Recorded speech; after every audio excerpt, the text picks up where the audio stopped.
کہ دیکھنے میں یہ آتا ہے پہلے موت جملہ ایسے آنا چاہیے تھا الذی خلق الحیات والموت، وہ اللہ جس نے حیات کو پیدا کیا پھر موت کو پیدا کیا، لیکن قرآن مجید کا الذی خلق الموت والحیات، پہلے موت کا ذکر کیا، انسان کو یہ فلسفہ سمجھایا تیرے آنے سے پہلے تیرا جانا طے، تیرے آنے سے پہلے تیرا جانا دنیا سے طے ہے، تو اس بات کو سمجھ لے۔ اس لیے دنیا کے اندر جتنے انبیاء آئے انہوں نے انسانی قلوب پر محنت کی اور ان کو یہ فلسفہ سمجھایا کہ تم دنیا میں آئے ہو، اس بات کو ذہن میں رکھو، یہ جگہ یہاں رہنے کی نہیں ہے۔ اس لیے مختلف قسم کے عالم ہیں، ایک یہ ہمیں عالم دنیا نظر آتا ہے، پھر عالم قبر ہے، پھر عالم حشر ہے، پھر عالم ملکوت ہے، پھر عالم جبروت ہے، پھر عالم لاہوت ہے، پھر یہ پوری کائنات کا ایک نظام ہے، عالم مثال موجود ہے، عالم روح موجود ہے جس کو عالم ارواح کہا جاتا ہے۔ پھر انسان یہاں سے جب نکلتا ہے تو آپ نے سنا ہوگا، آپ یہاں اعلان سنتے ہیں فلاں ابن فلاں انتقال کر گیا، فلاں ابن فلاں انتقال کر گیا۔ آپ اور ہم ہر روز اپنی زمینوں کا انتقال بھی کرواتے ہیں، میرے والد صاحب دنیا سے چلے گئے، ذرا میری زمین کا انتقال کر دو، میرے نام کر دو، اب وہ اس دنیا میں نہیں رہے۔ ہمیں روز ایک سبق ملتا ہے، اعلان ہوتا ہے فلاں ابن فلاں انتقال کر گیا، یعنی منتقل ہو گیا۔ کہاں چلا گیا؟ سوچنے کی بات ہے، کہاں چلا گیا؟ اس عالم سے اگلے عالم میں چلا گیا، قبر کے پیٹ میں چلا گیا، دنیا کے پیٹ سے پہلے ماں کے پیٹ میں تھا، ماں کے پیٹ سے دنیا کے پیٹ میں آیا، دنیا کے پیٹ سے نکل کر قبر کے پیٹ میں چلا گیا۔ اسی طرح یہ انسان ختم نہیں ہوتا۔ اس لیے اللہ کی دو صفات، تھوڑی سی توجہ کریں، 5-6 منٹ آپ کے لیں گے، زیادہ نہیں لیں گے، تھوڑی سی توجہ کریں، بڑی اہم بات آپ کے گوش گوار کرنا چاہتا ہوں۔ اللہ رب العزت کی دو صفات، اللہ کی ذات کی دو صفات ہیں، انسان کی ایک صفت ہے۔ اللہ کی جو دو صفات ہیں، اللہ ازلی بھی ہے، اللہ ابدی بھی، اللہ ازلی بھی ہے، اللہ ابدی بھی ہے۔ اللہ تھے، ہیں اور رہیں گے۔ ازلی کا مطلب ہے کہ ازل سے تھے، ابد الآباد تک رہیں گے، ازلی بھی ہے، ابدی بھی ہے۔ اور انسان کے اندر صرف ایک صفت ہے، انسان ازلی نہیں ہے، ابدی ہے، جب آ گیا تو پھر ابد الآباد تک رہے گا۔ یہود و نصارہ کا یہ عقیدہ ہے، ہمارے ہاں ہندوؤں اور سکھوں کا یہ نتیجہ ہے، وہ کہتے ہیں جب دنیا میں آ گیا پھر یہاں مزے کرو، یہاں کھو پیو، یہاں عیاشی کرو، اگلا گہان دیکھیں گے۔ مسلمان کو کہا نہیں، تو نے یہ ذہن نہیں بنایا، تو نے اس طرح کا اپنا ذہن نہیں بنانا، یہ کفار کا ذہن ہے، تیرا ذہن یہ ہے، تو جب آیا ہے تیری ایک ایک حرکت، ایک ایک سکون پر سوال ہوگا۔ ان السمع والبصر والفؤاد، اللہ نے انسان کو 3 قوتیں عطا کی ہیں، قوت نفسانی، قوت حیوانی، قوت طبعی، ہر ایک قوت کے بارے میں اللہ سوال کرے گا۔ ان السمع والبصر والفؤاد کل اولئک کان عنہ مسئولا۔ انسان یہ نہ سمجھے میں یہاں پر آیا ہوں، میرے آنے کا مقصد صرف گفتن خوردن نشستن برخاستن ہے، میں کھاؤ پیوں مجلس سے اٹھ کے چلا جاؤں۔ فرمایا یہ کام نہیں ہے، بلکہ تو یہاں دنیا میں آیا ہے، تیرا ایک مقام ہے۔ اس لیے آپ یہ دیکھیں ابھی ٹائم کیا ہوا، کوئی دوست بتائے ٹائم کیا ہوا؟ ابھی 11:50 11:50 ہو گئے ہیں۔ سارے دنیا کے مال اکٹھے کیے جائیں، ایک عجیب نقطہ آپ کو سمجھانے لگا ہوں، سارے دنیا کے مال اکٹھے کیے جائیں، ساری دنیا کی حکومتوں کے مال اکٹھے کیے جائیں اور ہم سب اپنا اپنا مال بھی اکٹھا کریں، ساری کائنات کو سونے اور چاندی سے بھر دیں، مجھے یہ بتائیں 11:50 ہوئے ہیں، اسی طرح یہ ہو سکتا ہے 11:40 ہو جائے، یہ جو 10 منٹ گزر چکے ہیں یہ واپس ہو جائیں۔ میرے بھائیوں یہ 10 منٹ یہ واپس نہیں ہو سکتی۔ کسی اللہ والے کا، میں آخری بات کرتا ہوں پھر ختم کرتا ہوں، کسی اللہ والے کو ایک اللہ والا خواب میں آیا اور اس نے کہا کہ کیا حال ہے، کیا حال ہے؟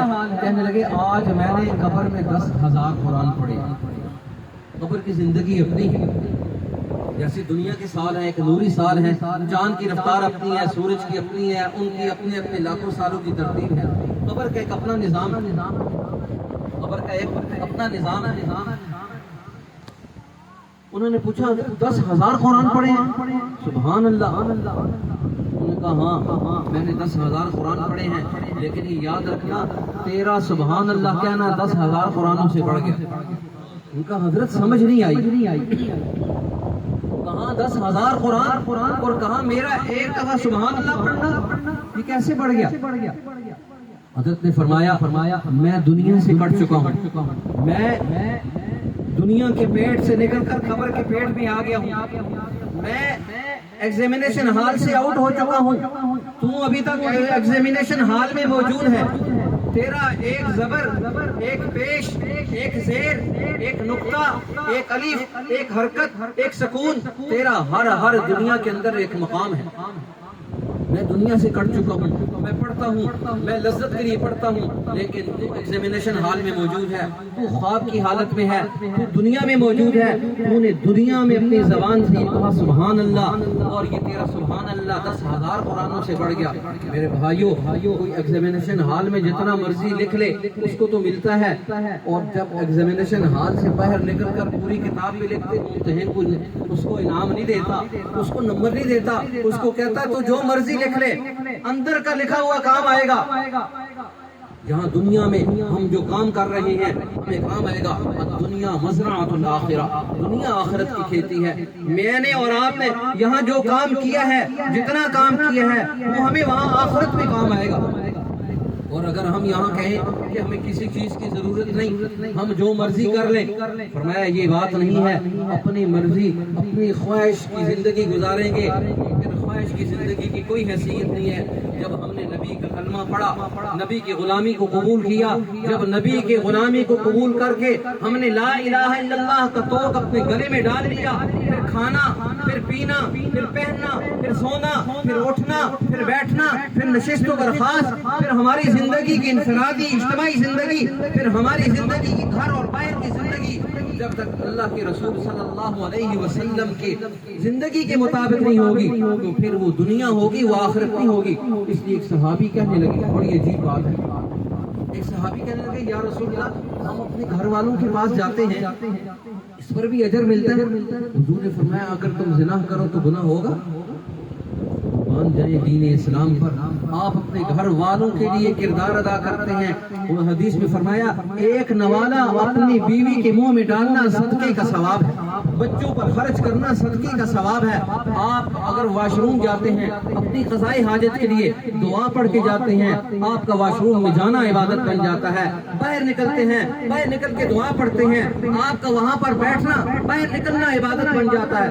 آپ بازار میں اپنی ضرورت کے لیے جاتے ہیں، آم خریدنے کے لیے، مختلف امور کے لیے، ایک دفعہ چوتھا کلمہ پڑھ لیں، حدیث میں فرمایا 10 لاکھ نیکیاں آپ کے نامہ اعمال میں لکھی جاتی ہیں، 10 لاکھ گناہ معاف ہوتے ہیں، 10 لاکھ درجے بلند ہوتے ہیں، جنت کے اندر ایک محل بنایا جاتا ہے. اور ایک آخری بات ہر آدمی کی خواہش ہوتی ہے، حدیث میں فرمایا جس آدمی کا جمعۃ المبارک کے دن انتقال ہو جائے اللہ اس سے قبر کے فتنوں سے محفوظ فرما دیتا ہے. اور میں آپ کو ایک عجیب بات بتاؤں، اگر ہم میں سے ہر آدمی یہ ناممکن ہے کہ ہر آدمی کہے میں جمعۃ المبارک کے دن فوت ہو جاؤں، ہر آدمی یہ کہے میں جمعۃ المبارک کے دن فوت ہو جاؤں، یہ ناممکن ہے. لیکن فرمایا جو آدمی ہر روز رات کو سورہ ملک کی تلاوت کر لیتا ہے اللہ اس کو وہی انعام نصیب فرماتے ہیں جو جمعۃ المبارک کے دن مرنے والے کو ملتا ہے.